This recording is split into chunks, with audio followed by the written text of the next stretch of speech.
Good morning. My name is Hanna Styrmisdóttir, and I am a professor of curatorial practice at the Fine Art Department of Iceland University of the Arts. As those of us who attended the concert Woman, Life, Freedom at the Nordic House last night, were those of us who attended, no, I started in the correct way. As those of us who attended the concert Woman, Life, Freedom at the Nordic House last night, we were reminded that art can be life-sustaining. On the tables in the hall, there are coloring books that show art's playfulness and how serious that play is. Stepping out for a coffee earlier, we were met with art's power to translate into music and images the narratives of people fleeing situations unspeakable. As a building block for peace, art has the potential to broaden minds and sustain souls. It can heal trauma, foster empathy, deepen understanding, and build communication across divides that are created in conflict, all while being the innovative core within each of us that can, in collaboration with others, be harnessed to imagine and create more just, diverse, and resilient and safe futures for individuals, societies, and the environment.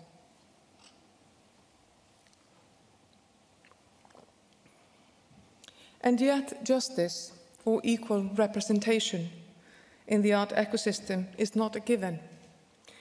The women's rights and civil rights movements are ongoing in the arts, and so are the struggles of trans and gender diverse artists, of indigenous artists, of artists with diverse ability, and artists who seek international protection due to war or discrimination in their home countries. I am honored to have been asked to moderate this session on art as an ecosystem for sustainable peace and social justice. The term ecological system is used here to describe the arts as a global community of artists, researchers, arts organizations, cultural policymakers, and other beneficiaries, including commercial, collaborating and creating complex and interdependent relationships. The participants in the panel are Persian-Danish singer, songwriter, performer, and teacher Samara Bahrami, who has become a strong voice for the Woman, Life, Freedom movement in Denmark. Her art and activism have taken her to the street, into parliament, and onto national radio and television to make public and create awareness in Danish society of the manifold aspects of conflicts in the Middle East, with a focus on Iran. Over the past year, since the brutal death of Mahsa Amini, Samara has emphasized performing and talking about the issues at stake in this first feminist revolution in Iran. Samara was born in Tehran during the tumultuous time when the Islamic Revolution took place. Her family fled the country as political refugees, and like so many other Iranians, they settled down in the West. Sara has an academic background in European studies and communication from Aarhus University and is also a Pilates teacher. She's married and has 2 children. Lisa Glybchenko is a doctoral researcher, entrepreneur, facilitator, and artist. In her Ph.D. project, Visual Peace Tech, Digital Visual Images are Security Building Tools at Tampere University. Lisa researches digital visuality of security and peace, VR as a tool of digital diplomacy and peace building, AR technologies as tools for implementing peaceful futures, internet governance, and X/inclusion within digital peace design. Lisa's research is inspired by her peace-building work, in particular the startup she founded in 2016, Color Up Peace. It works at the intersection of art making and technology to leverage artistic innovation as a peace-building tool.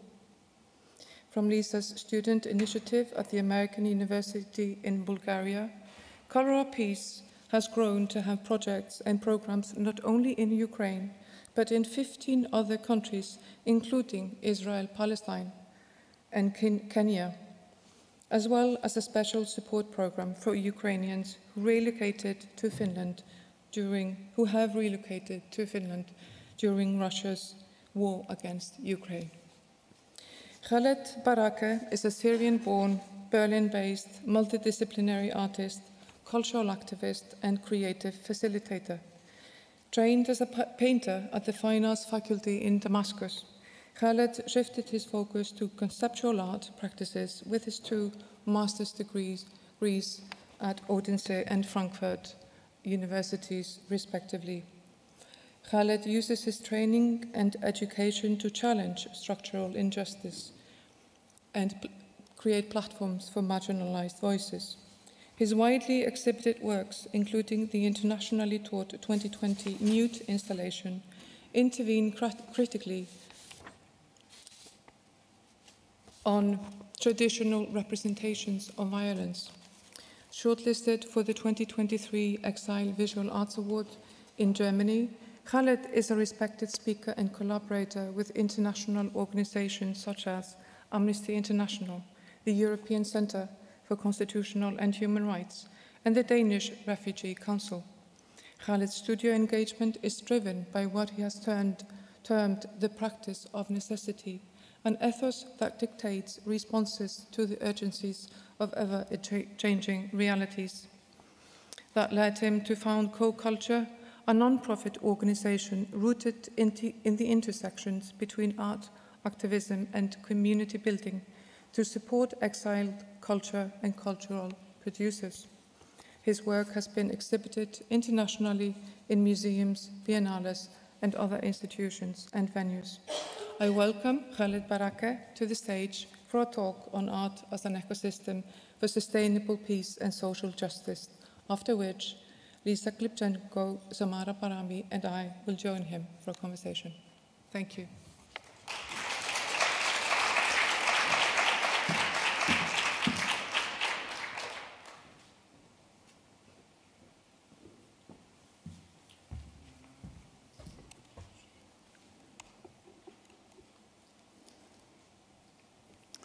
Good morning, everyone. It's a pleasure to be here.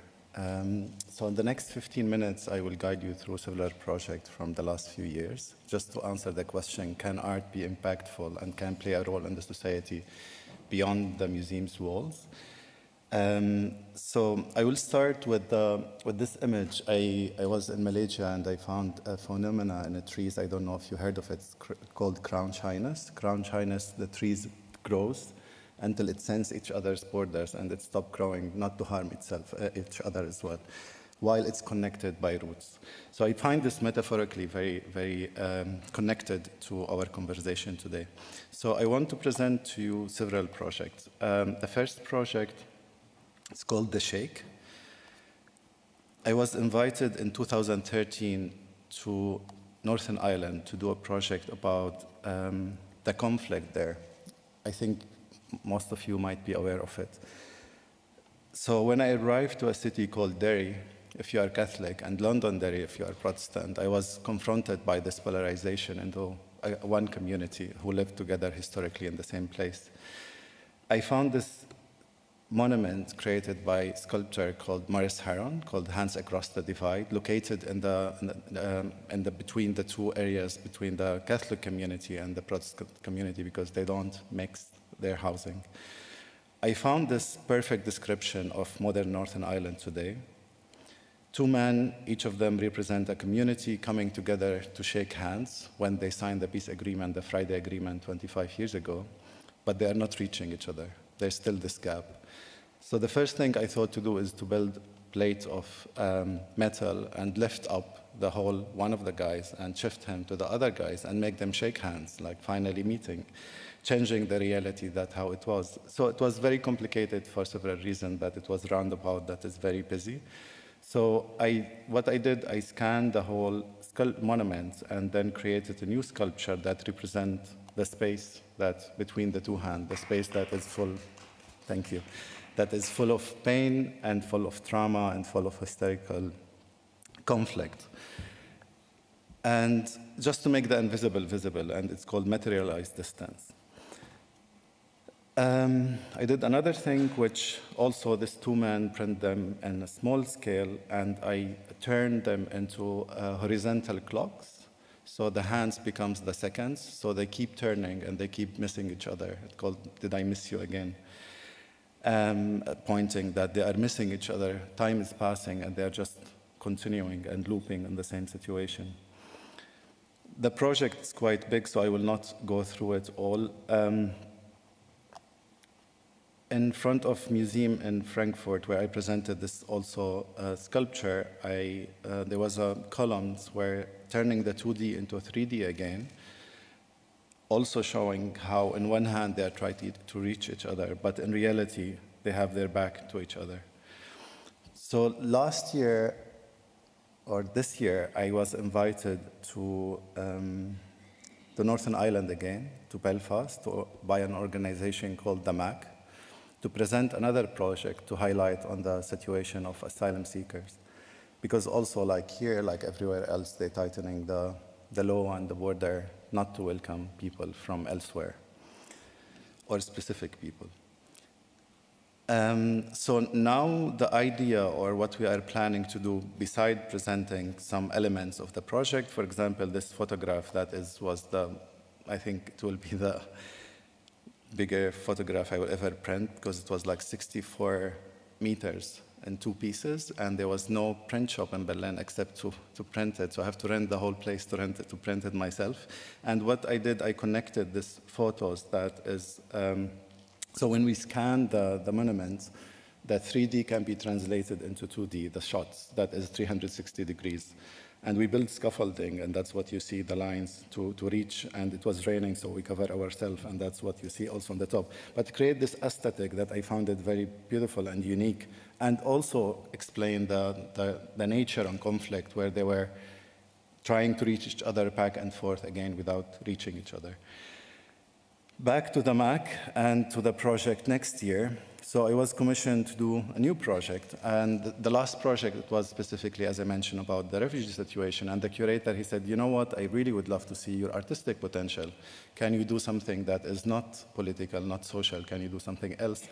And I really would love to one day, because until now I couldn't because of all the problems in the world. And also I came from Golan Heights originally. My village is partly occupied by Israel, so politics was anyway big part of my raising and my personality. So I couldn't really have the privilege, even like the inside privilege, to produce something different. So what I suggested is to make the same sculpture. The room is quite actually the same size as this, a bit smaller. So I suggested to make this sculpture, enlarge it in a huge scale. So it will be the elephant in the room, right? It will be like massive. So when you enter, you don't really understand what is this shape. You see, of course, the 2 men and the 2 hands, the clock that I presented. But the idea or the project, the proposal, is to make a new political party in Northern Ireland, and that will be the project, or that will be the logo of the new political party. So this big sculpture, it has a door. We will invite communities from both sides. We will invite communities, vulnerable communities, to enter that space physically, that space that's full of pain, to rethink of, if we want to start from today, if we want to just, let's think utopia. Let's forget about the history. Let's forget about the conflict. Let's forget about everything. Just if you art today will want to create a new political party in Northern Ireland, how would you imagine it? And so during the time of the exhibition, we will keep inviting, it's a social engaged project, so we'll keep inviting different communities. They will give their suggestion. At the end of the project, we will launch the political party. I don't know if you will get accepted in the parliament or not. I don't know if you will be members beside me or not. I don't know if even I'm allowed to be a member. But anyway, but the idea is also showing that art can create alternative thinking that can be leading to different reality, because after Brexit, also Northern Ireland are stuck with not being able to even form a government. So they are really, really stuck. Sorry, I have to keep my eyes on, how much time do I have just to keep my eyes on, or if you can tell me maybe like a few minutes before. So I will move now to another project. And yesterday, it was really interesting. The whole conference was interesting, but I really liked the also session when the panelists talking about justice and accountability and the human rights. Because I don't think we can move to a peaceful world without thinking of victim-centric approach to peace, especially in areas where many crimes has happened without accountability, without justice to the victims. So I did this project, it's called The Mute.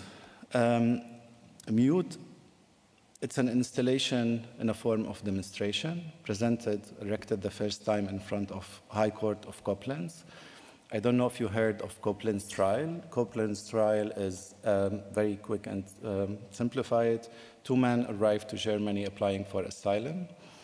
In the camp, other refugees, they met them there and they freaked out because they were the people who were present them and tortured them and sexually abused them and killed other people. So they arrived as refugees. And then they, together with Syrian lawyers and human and constitutional rights, they have a lawsuit against them. And it was happening in a city in Germany called Koblenz. But during that trial, it was the curfew and no one was allowed to leave their houses. And I felt this is unfair for the victims, unfair for us as Syrians. It's our first trial ever against the Syrian regime, so we have to be there. So what I thought to do, or what I did, we, because several people were engaged in this, I sent an open call to Syrian artists and activists to donate their clothes, preferably from Syria, but not necessarily. And I formed their body using their clothes. And we installed the installation in front of the High Court of Koblenz. So the windows here is where the trial was happening. So all of a sudden, of course, without letting them know, we had permission, but not from the court, we didn't need it. They just found these people demonstrating downstairs. And it was very confusing because they look like people, but they are not really people. And I installed them on the grass and a kind of reference to that Rwanda Gashasha trials. I don't know if you heard of it, but in Rwanda there was so many crimes that it was impossible to be covered by the legal system. It needed like 200 years to be covered. So they turned back into history and they look into something called Gashasha trial, where the whole tribe sits on the grass and 2 men standing or 2 persons standing, one accusing another and the other defend themselves, and then the community decide. So I wanted to be a project or presentation of the community, kind of voicing out their pain and their history and their conflicts. Because also, if you think of, in general,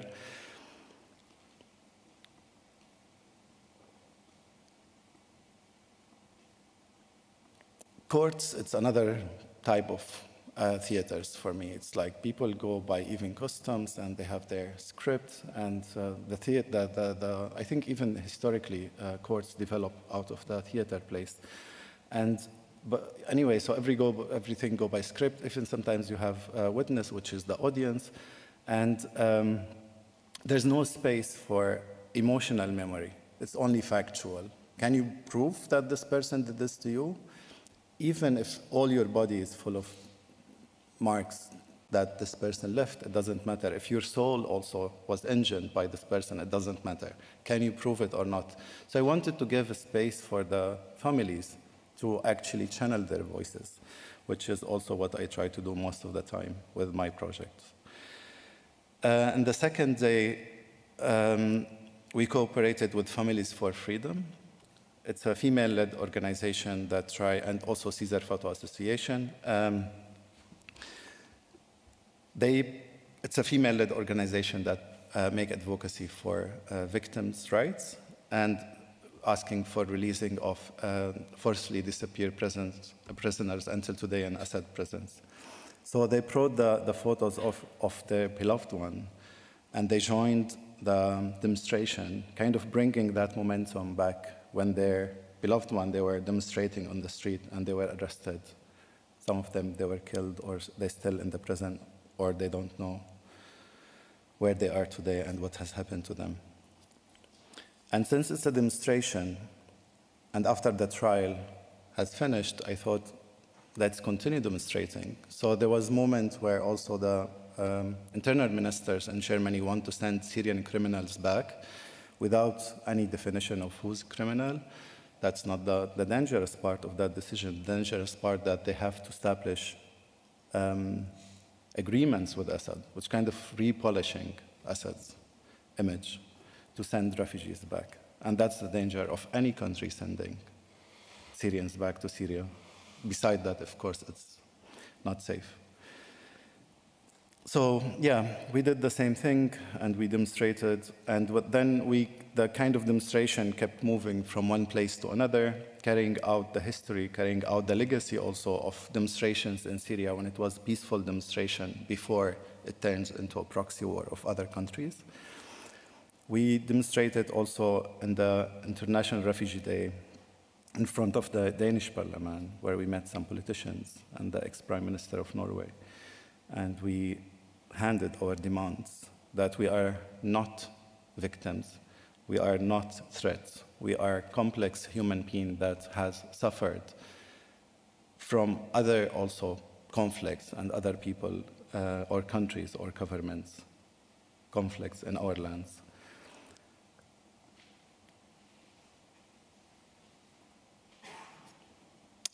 And then anyway, so we kept demonstrating from one place to another. This was in front of a church in Copenhagen called Maria Church, cooperated with Curator they have a socially engaged project in the church, kind of shifting the role of the church as well to do something impactful in the society. So it's called Design of Necessity, where we're highlighting the situation of a siege community in Syria, because siege community, until today, they didn't get their justice yet. There's no international investigation established to give them their rights. So the two projects joined, Design of Necessity and Mute. And then also we were invited by a festival in Denmark. It's one of the biggest in the north or in Scandinavia, called Roskilde Festival, where they were focusing on human rights. So also we joined and we presented the work, which was also interesting because, you know, everyone in festivals, they are like drunk and like everyone is in a different state. So everyone woke up and they saw these people. Some of them, they thought like they are playing yoga or practicing yoga. Some of them it's like, why no one is moving? And when they get closer, they were a little bit shocked as well with the reality also behind the work. And this is what I try to do most of the time with my work, using the art as a hook, where people like get attracted to the art itself and then tell them the story. Because I think we got in a place where we are numbed emotionally, and it really makes me sad. I mean, the social media and so many things, even like sometimes just going through reels, right? So you kind of see something very horrible and something, you know, you need to cry, and then you scroll down and there's another image of cats and dogs pop up, and then it just gets so confused, I think, with our empathy today. So I try to offer kind of another way of telling the stories. Yeah, also on the cultural night in Copenhagen, etc. And now we will go to Ukraine to present the work, because also Assad sent some soldiers to Ukraine to fight with Russians. And we want also to state that it's not what we think as Syrian people. It's what the Syrian regime, who we are suffering also from, is thinking. So I will shift now to a third project that is a cultural organization. I founded. I call it social sculpture, as Joseph Beuys, German artist who was living in exile in the state, mentioned the term. It's called co-culture. Co-culture was, as Hanna said, it's rooted in the intersectionality between art, community building, and activism. It's just different platforms that coming from the community, not necessarily from other people, because most of the time, especially for us who are living abroad or forced to live abroad, we get invited to other platforms, but without necessarily having a say of how we imagine things to be. We don't imagine, or how to imagine peace to be, or how we imagine topics from our own perspective as a community. So the co-culture has several projects. I will go through them very, very quickly because I don't think we have a lot of time. So one platform is called the Index.art.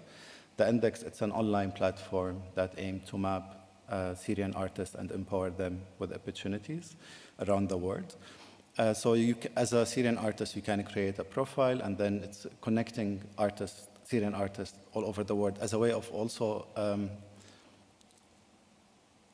so basically, our production as Syrian artists is melting within communities where we existed today. So we're losing the opportunity to build our own artistic history, and that digital space offers that. And since it took a lot of time and cost a lot of money, so we thought, why to keep it only for Syrians? Let's shift it also for other nations that have the same situation. So we will open branch for Libyan artists, Yemeni artists, and etc. in Iraq. And I think many nations need the same thing because also they are facing the same reality. The second project is called Syrian Biennale. Biennales are art festivals, like same as film festival, but Biennales is to celebrate art. And usually it's a national event. Since there's no space to do it in Syria, it will be a mobile Biennale that follow the refugee routes as a way of also connecting the community. So in each edition will take a place in different location. We were planning to do it before the COVID, then COVID hit, so we had to postpone. And hopefully next year we will establish it in Lebanon. In Lebanon, the situation is very, very bad in general. It's bad for Lebanese, it's extra bad for Syrians. In some towns, they have signs that Syrians are not allowed to go to the street after 6 o'clock in the evening. They are allowed only from 6 o'clock in the morning until 6 o'clock in the evening, which is basically the time to work. And Lebanon was built by Syria after the war.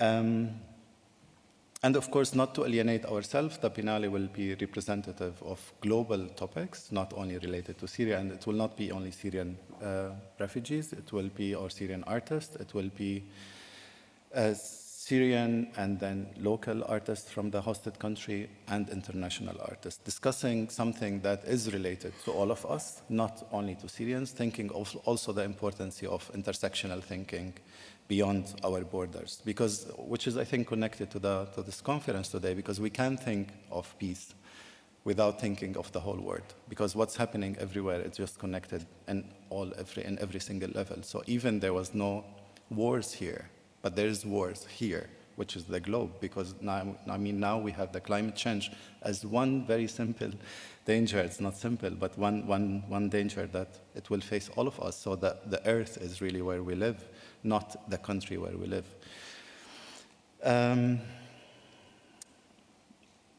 The third project, it's a new project called Art for Justice and Accountability. Some people also on the panelists, they were addressing accountability perfectly yesterday, and really without accountability, we saw what has happened in Ukraine. In my opinion, what has happened in Ukraine, big reason of it is very complicated, of course, but big reason of it that what has happened in other places without accountability and without justice.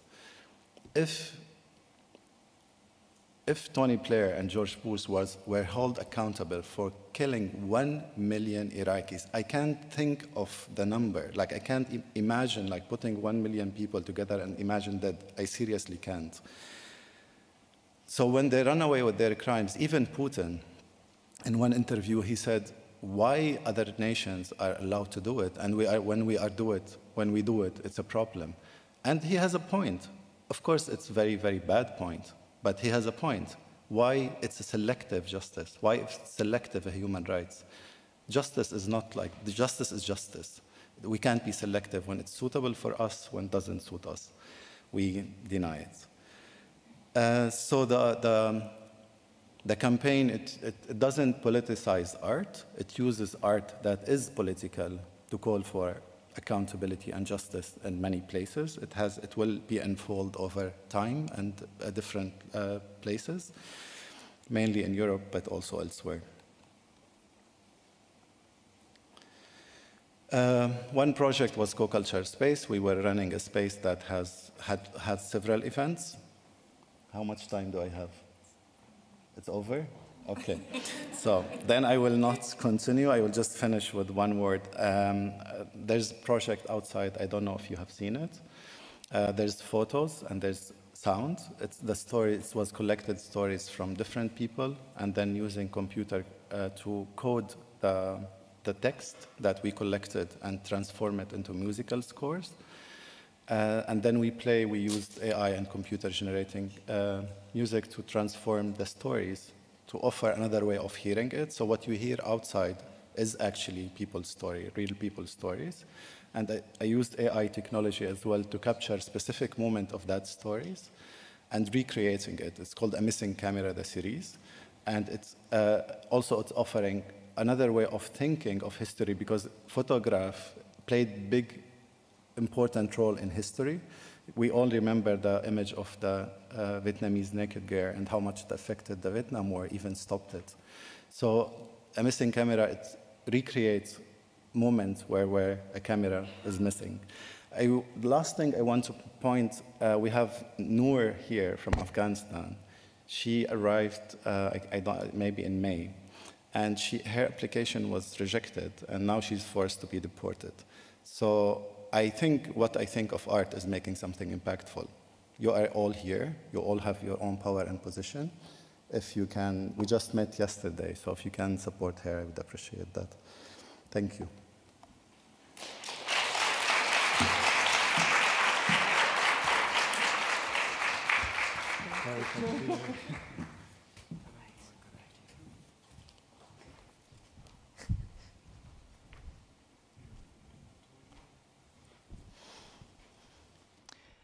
Thank you, Khaled, for sharing in such a generous way your art and activism and contextualizing it for us as well. I'd like to welcome also here Samara Bahrami and Lisa Glybchenko. And before we sort of start the conversation, I'd like to ask both of you to give us insights into your practices as artists, art researchers and activists. Lisa. Okay, hi everybody, and thank you for the invitation, and thank you, Khaled, for the wonderful presentation. So I'm Lisa, and I'm originally Ukrainian, originally from Crimea, which was occupied in 2014, and I was cut off from access to home. And at the time I was 18 and I was wondering, I was just starting my university studies, and I was wondering what I can do and how I can use something other than donations, like my skills and talents, to actually help also. And what you see now on the tables are some of the insights into my project, and I'll tell you a bit more about it.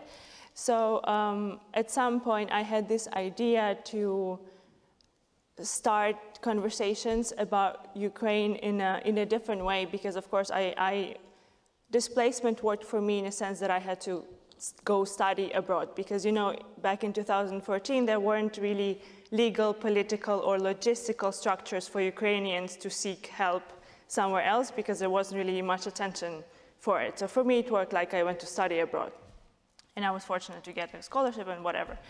So, of course, I wanted to talk about what was happening to Ukraine and to me specifically, but I noticed that people were not really open to the conversation, didn't know much, and weren't really interested. And again, I was 18, so a young woman, and who cares, basically, about anything I had to say at the point. So I started this project that's called Color Our Peace, and there are many things that are happening based on it now, including also my PhD research, but it started with a simple idea, is that I invited people from Ukraine and then also from other countries to send photographs of what peace is to them, and I turned them into coloring pages that you see in the art book that you have on the table. So I draw every outline by hand. And the idea is to share and build on visions of peace specifically, because when you turn a photograph into an outline, you kind of take the specific individual context away, but you leave visual reminders of the peace values of the vision of that person, and then you give it to another person and you can interact with it and build on it. And of course, for events like this, I give kind of printouts for you to see more, but and what you can do with a coloring book is that you can color or you can color outside the lines, but the transformation is kind of, let's say, limited. But I also like to work in digital ways, and then you can transform things completely. You know, you can invert the colors, you can collage things into it, and whatever else you want.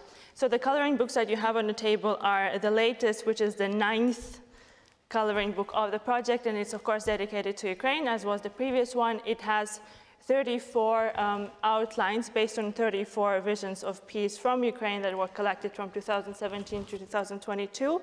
And at the end of the page, you can also access the virtual space where the original photographs are seen and where you can also go through a self-paced workshop. And there's one per table, but they're yours to keep, so you can have, if you agree on the table, as it. And there are also some postcards. Also, you can color and send somebody a vision of peace, and there are postcards with my artwork on them. Those are parts of an exhibition dedicated to freedom of speech in Ukraine that is now happening in Tampere, Finland. And I decided I would bring you bits of the exhibition. It contained artworks and photographs from 2 photographers from Ukraine, and then my artwork. Thank you, Lisa. Samara. Yes, thank you. And hi, everyone. Thank you for having us here at this enormously important conference. I wish the whole world could be here and have the opportunity to sit down in peace and just discuss this, but this is not the reality. We all know what's happening right now, both in your country and in Israel. The whole situation is so frustrating for me to witness in this safe haven that we're living in.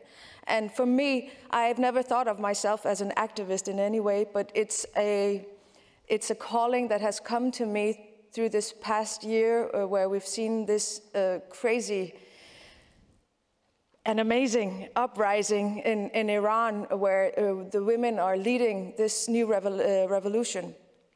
And I don't have the same approach the way that you guys have had, because I came to Denmark as a very, very small child. So the fact that you've had your youth in your countries just makes that immense big difference. And I wish today, seeing myself from the outside, I wish I had done the same things earlier in my life, but I was just not connected to that because of my upbringing in Denmark.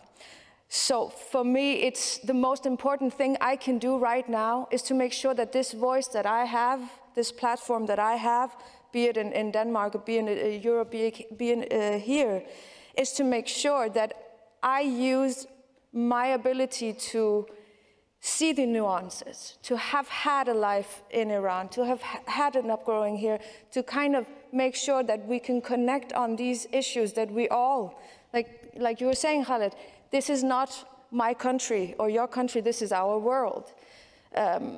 We have this thing in Denmark, we call it the Danish angle, you know, because we always have to kind of, people think, especially from us from the Middle East, that we are so, the tempers are so big, and it's very, very fast turns to a sort of like a distancing from the cool Nordic people that we're surrounded with, and makes the distance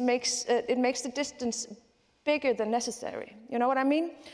Because it's the way that our cultures differ. It's the same. It's like the backtracking of this that allows me to hopefully have touched some of you yesterday evening without you knowing the words that I was singing, but because it's about human beings, it's about human emotions, it's about human dignity. And I just 100% agree with you, Khaled, about this, that we have to have an accountability today that goes beyond what we are being fed, basically. I think the hypocrisy is just becoming more and more and more obvious. And I'm just waiting right now. I'm sitting here, I'm really, really angry. I'm really, really frustrated. And I'm really trying to hold on to my dignity here, to not be really angry and say, what the beep is going on in the world? Why are some people more or less human than others? I posted this on my own Facebook yesterday. It's so painful to see what's going on with the Gazan people. It's so painful to see what's going on with the Israeli civil people. And if you don't feel the same pain, then you have to ask yourself why you don't. You know what I mean? There's people. It's the same with you. And I also met Mora last night. And I just cannot understand. I cannot understand that we are here right now in Iceland having this discussion, while at the same time they are kicking her out of this country. Back to where? Back to what? On this day, this is the UN International Girls' Day. How dare we? I'm sorry, but this is, I'm not important here. I'm not important here. The reason why I'm here is because, like you said, I can amplify these unjustfulness that are going on, the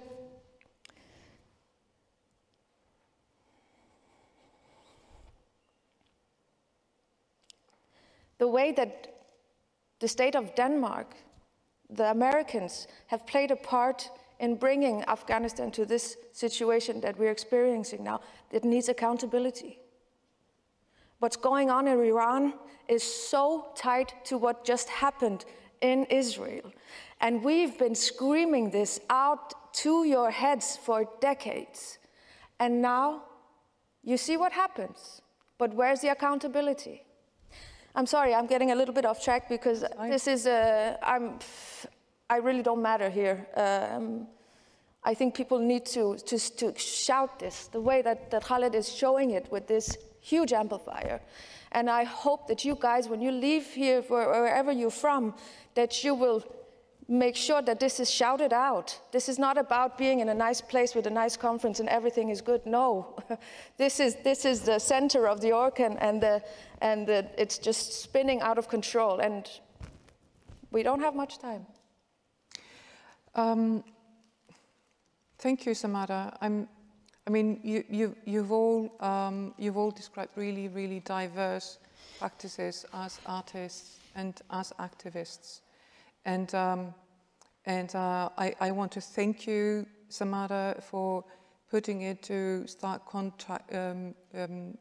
casting a light on how stereotyping is used in the arts and in society to perpetuate discrimination and violence. And it is used against all groups of people and artists. And throughout this conference, we've heard how peace implies not only conflict, but also the presence of justice within and between societies. And I want to ask each of you whether you feel supported in your activism by your local art scenes or the international art scenes where you're active, and by extension, whether you feel that these art scenes accurately reflect the justice that is otherwise present in these societies. Lisa, would you like to? Okay. I think that oftentimes art or artists, including panels, are kind of like outliers, entertainment things at many conferences. But actually the kind of stakeholders in my scene are the kind of people that were speaking yesterday. I worked with with those kind of stakeholders a lot. And to give one example, yesterday there was this panel about Nordic cities for peace and Ukrainian cities for peace. And for example, that program that I implemented in Finland, like, I got help and funding from the city of Tampere, where I live, to implement the first 6 months of the Art for Ukraine program for displaced Ukrainians in Finland. And they were coming from different cities in Finland, also from far north. And then because I had that support to begin with, I was able to also continue it for 6 more months. So it's been a whole year, which is also the longest, hugest thing that I've done within my work as well. And with the Nordic Council of Ministers, the Nordic Culture Point, I actually had come to Iceland 6 months ago to do a project also with displaced Ukrainians in Iceland, and it took place in the same room where you were singing yesterday in the Nordic House. Yeah, so though to think about ecosystems and my support, there are sort of 3 things that I wanted to point out also to my practice specifically. So I talk about Color Our Peace as a startup. So of course there are quite a lot of adversities for a project like that to roll out, and especially if it starts from a student initiative and then grows into something more. So I didn't, of course, in the very beginning feel supported, also because it was very much of an outlier kind of initiative in the community where I was. And when you do start growing as a peace-building startup specifically, it's very toxic, because the point for a lot of other startups is to grow sustainably and responsibly, and that means success. But for a peace-building one, that's the opposite, because the point is that you wouldn't need to be relevant, you wouldn't need to be doing year-long programs. Mm-hmm.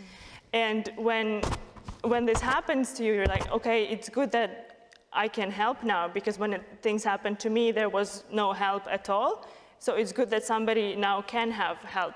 But I don't want to be in a place where I would be providing that. Mm-hmm. Mm-hmm. And another thing, when you were introducing me, also you pointed out that I had these 2 interests in art and also in technology. But when I was trying just to roll out this project and talk about what is happening in Ukraine and my own experiences, I said that nobody was really interested. So the point and the way to get people to talk about what I wanted to talk about was to make it attractive. So I had to go into more of these artsy things to have these pretty pictures so people would be like, oh, that's cool. And then I started talking to them about the depressing things and the things that I wanted to change and stuff like this. So a lot of the time people also put stereotypes on artists like, oh, you just create things. Well, sometimes that's the only way to get the conversation into rooms like that. Mm-hmm. So I also don't like to only be called an artist this way, because I don't feel like I had a choice. I just had to do with whatever skills I had, and that happened to be art making at some point. Thank you, Lisa. No, we often need to use many, many, many words to describe what we do, right? Mm-hmm. Samara, yeah. May I ask you the same? Yes, I'll just kind of follow up on that, because it's the not having a choice. Mm-hmm. It's like I said, it becomes a calling that for me, I never saw that being this is the way I wanted to go. I was living in Denmark in such a peaceful way, and the thing that happened for me was that all of a sudden, after the very public killing of Mahsa Amini, mm-hmm. and I'm sure you all heard about by now, I was just stunned by the fact that my social media were filled. I mean, every day for 3-4 weeks, the first 3 or 4 weeks, it was so crazy. And at the same time, the Danish media was just like, so I was like, what is going on here? I was really in that, I come on, because I feel that Denmark, like Iceland, like other Nordic countries, is such so much integrity, and there's so much it's a non-corruption, and it's such a great place to kind of to see justice happen. You know what I mean? Democracy. And I was just stunned by the fact that I could not find a single word about this until maybe 3 weeks in, maybe even more. Yeah. So what actually started my activism off was the anger and the frustration of this is not coming out to the public. So I just started posting on and I'm a musician, you know, so I was like, it was a kind of weird thing for me to be like, guys, do you know what's going on? And as I did this continuously, I could see that more and more people were following me and were asking what is going on, what can we do? And so I came to this point, it was so weird, that I was ahead of the Danish press.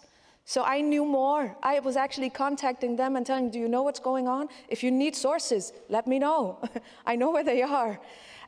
So that was kind of the way that my activism in this scene started. And on one hand, I felt very supported by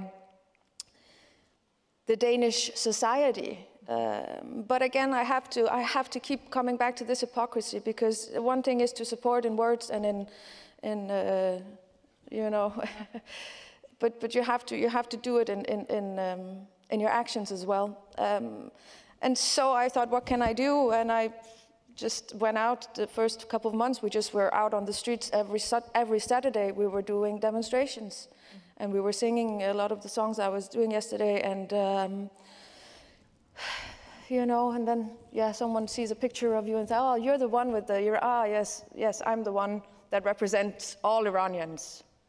Obviously, but I'm thankful for it, because someone has to do it, and it's gotten me here, and I can have a little bit of time with you guys, and we've been going from different places and doing this, and but I must say again, I'm just really hit by the pain of it all today, and I hope you guys can give me some more hope for the future, because I really find it difficult to see right now.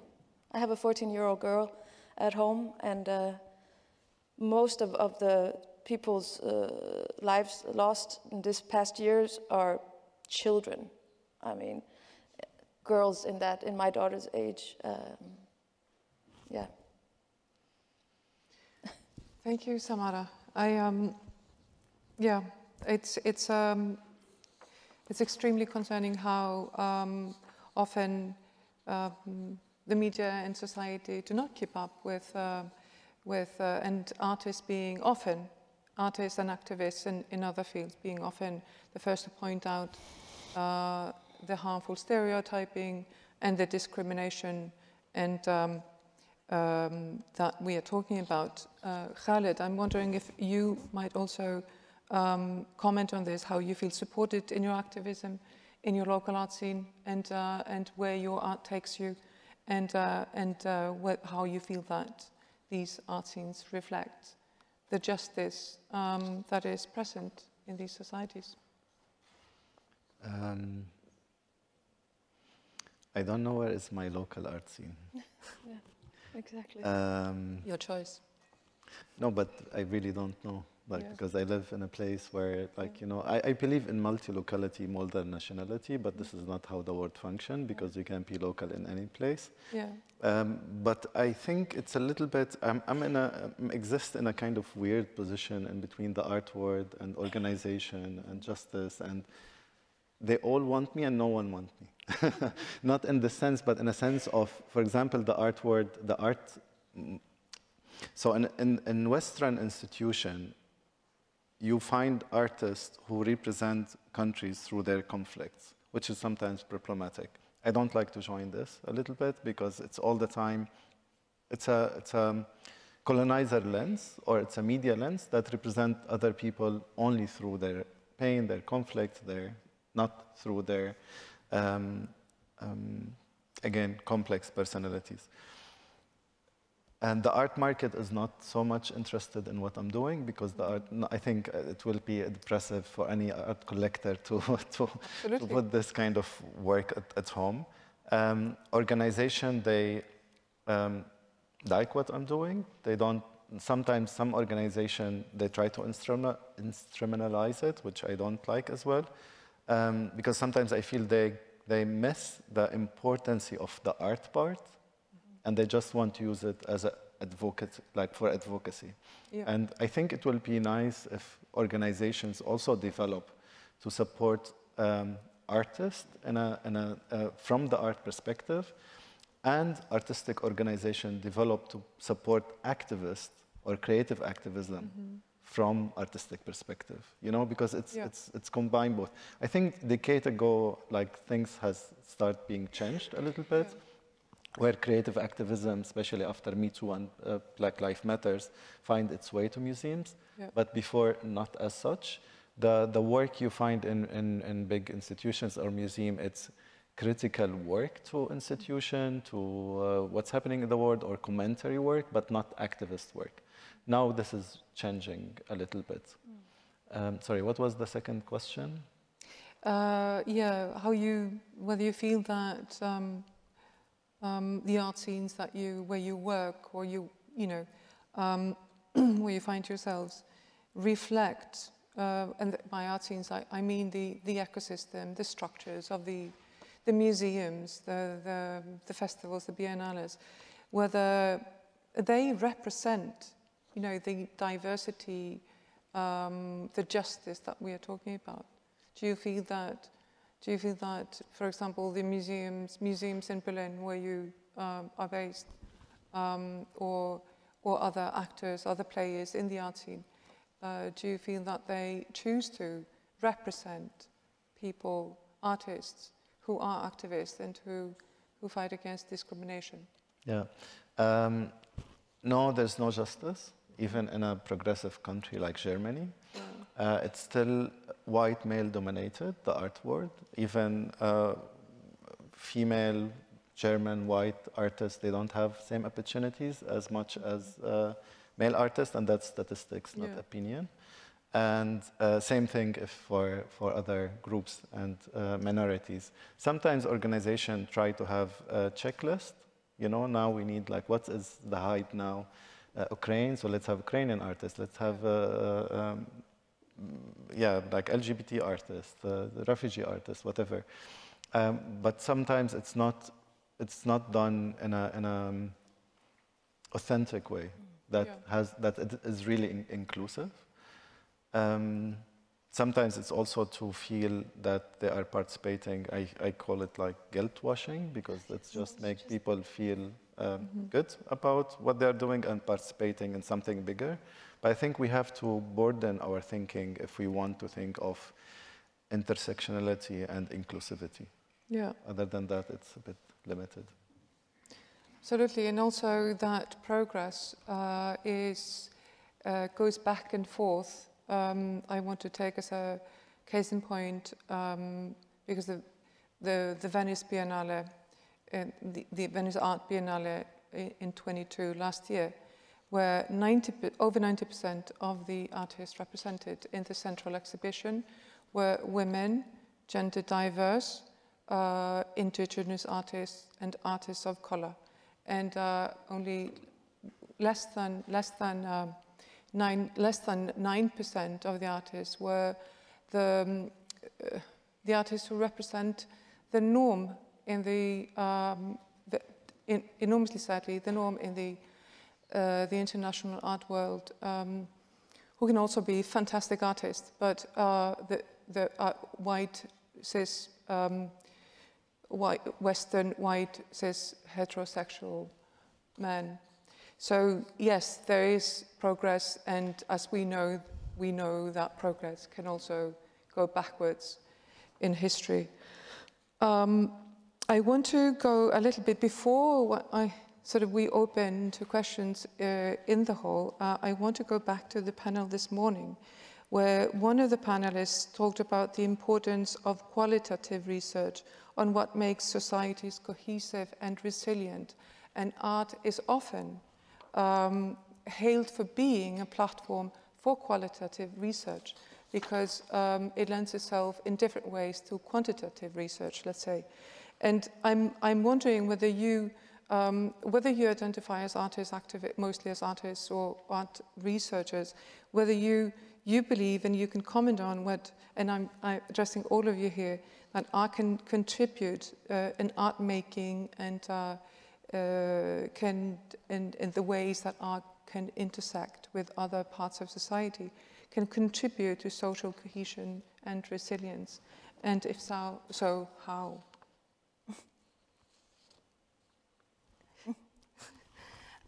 Yeah, so of course I do resonate with art research because I am a researcher now, even though I don't identify as an art researcher per se.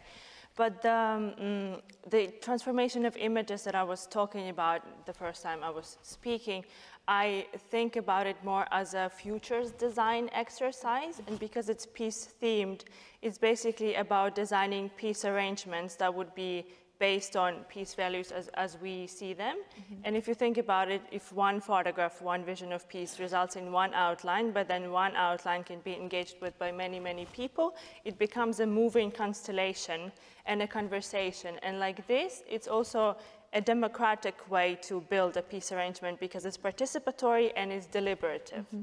And it also fosters constructive disagreement, because the point is literally to make a change to the outline. Like, I'm inviting you and I'm encouraging you to disagree with what I just gave you, and I also create opportunities for you to actually disagree, so I'm trying to like get this conversation forward.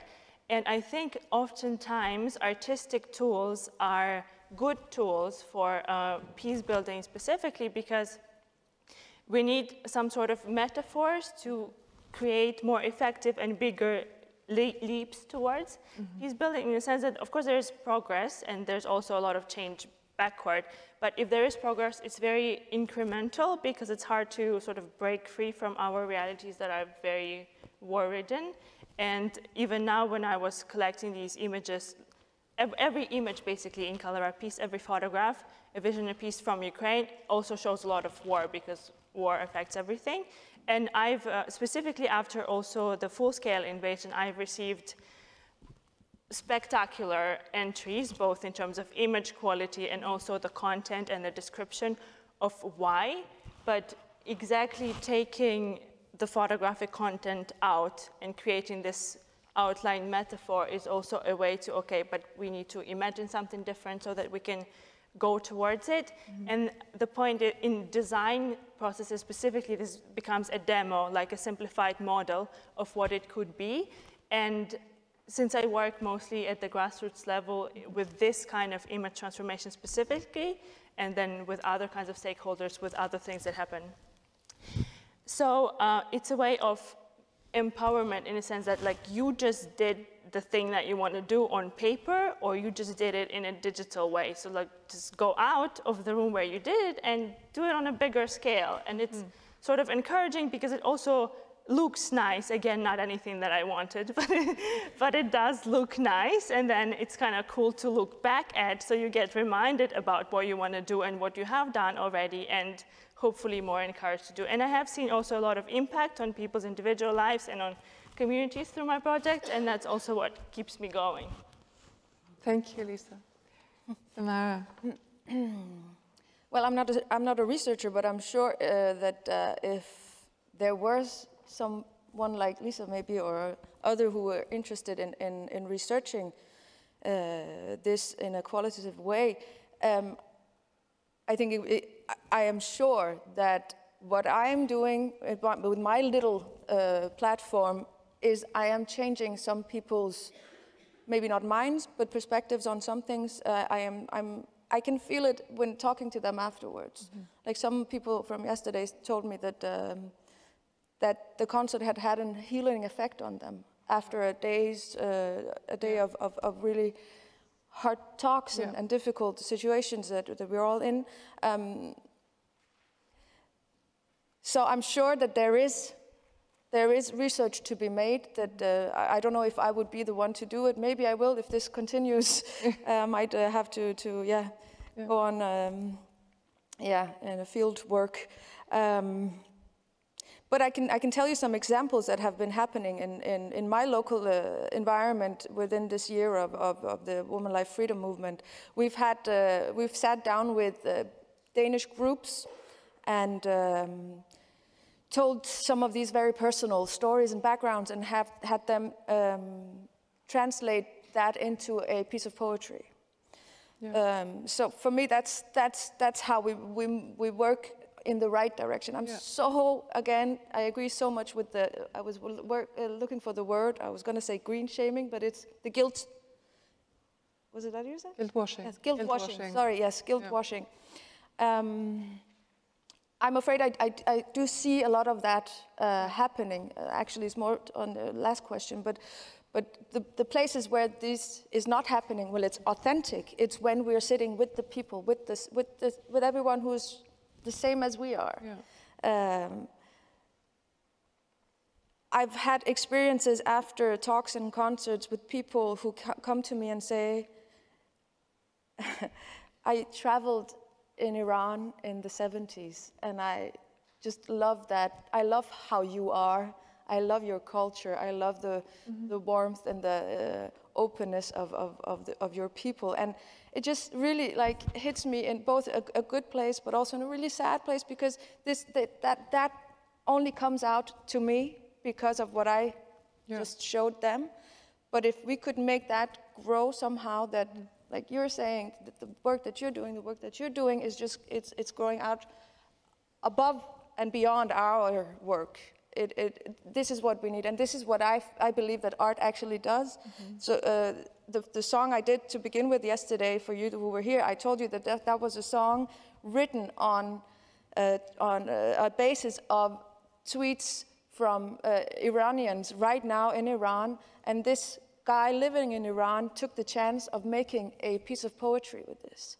And it went viral. Everyone in the world, well, I hope a lot of people at least know this song by now. So this is a way of, like, an organic way of creating this progress, if you can say it in that kind of word, where to the, like, curating and local environments, I feel, again, we have to, it's more complex. I really appreciate you saying the 90% of non-blah, blah, but that in itself is not an aim for me.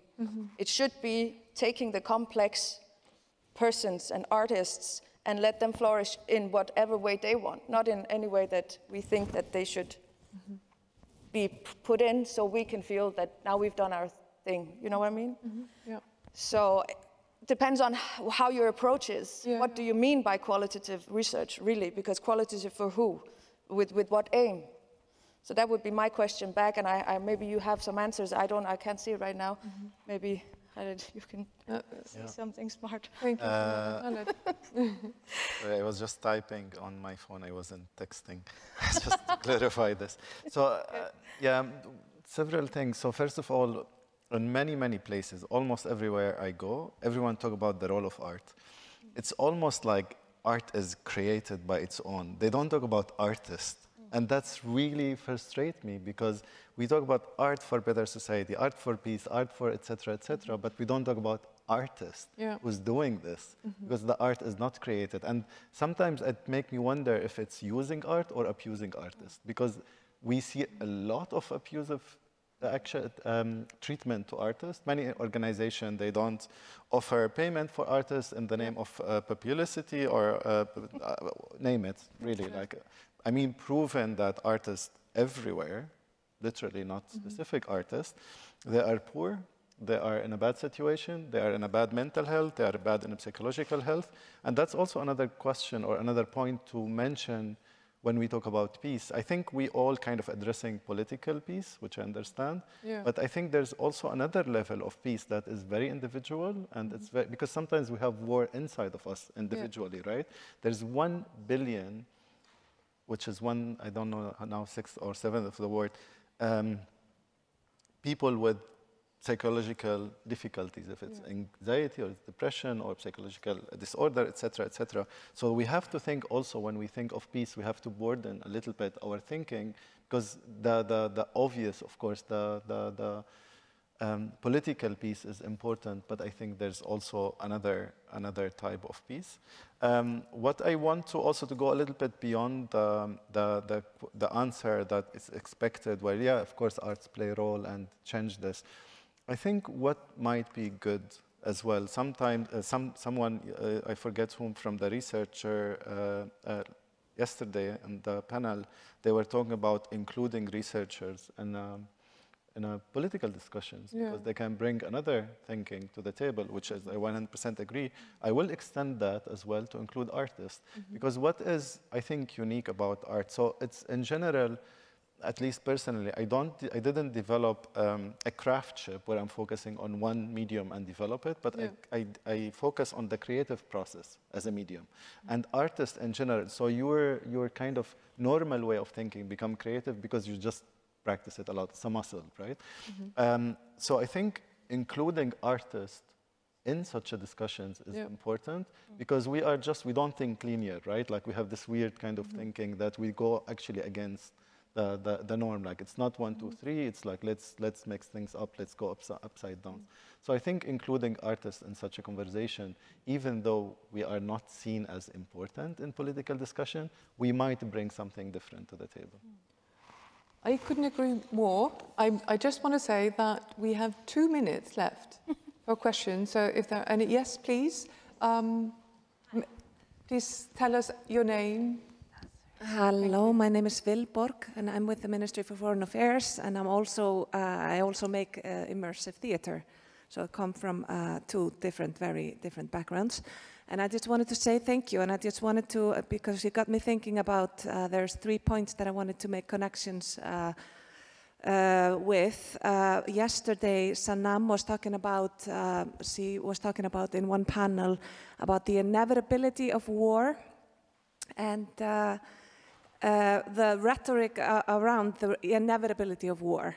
And she was pointing out that there's human agency behind that. You know, there's decisions to be made, and there's, you know, you could just as well just not make those decisions, make some other decisions. And then I wanted to point, you know, there's one point that Khaled was making about the theater of the justice system, the theater of the courts.